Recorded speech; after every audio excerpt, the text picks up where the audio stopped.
ఆస్ట్రేలియాతో 3 మ్యాచ్ల వన్డే సిరీస్లో మాజీ captain team India keeper Mahendra Singh Dhoni సూపర్బ్గా ఆడారు. 3 మ్యాచ్లలోనూ అటు బ్యాట్స్మెన్, ఇటు వికెట్ల వెనుక ఆల్రౌండ్ షో చేశాడు.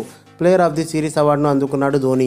లక్ష్యాన్ని ఛేదిస్తూ జట్టు గెలిచిన సందర్భాల్లో ఆటగాళ్ల యావరేజ్ని లెక్కలోకి తీసుకుంటే నెంబర్ 1గా నిలిచాడు మహేంద్ర సింగ్ ధోని. సక్సెస్ఫుల్ రన్ చేజ్లో సగటులో కోహ్లీ కంటే ముందున్నాడు ధోని.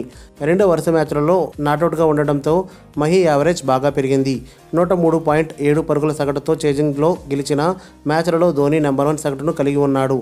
కోహ్లీ 97.88 సగటుతో రెండో స్థానంలో ఉన్నాడు. Michael Bevan 86.25, de Villiers 82.77, Joe Root 77.80, Clarke 73.86 సగటును కలిగి ఉన్నారు. మరిన్ని అప్డేట్స్ కోసం మన ఛానల్ని సబ్స్క్రైబ్ చేయండి.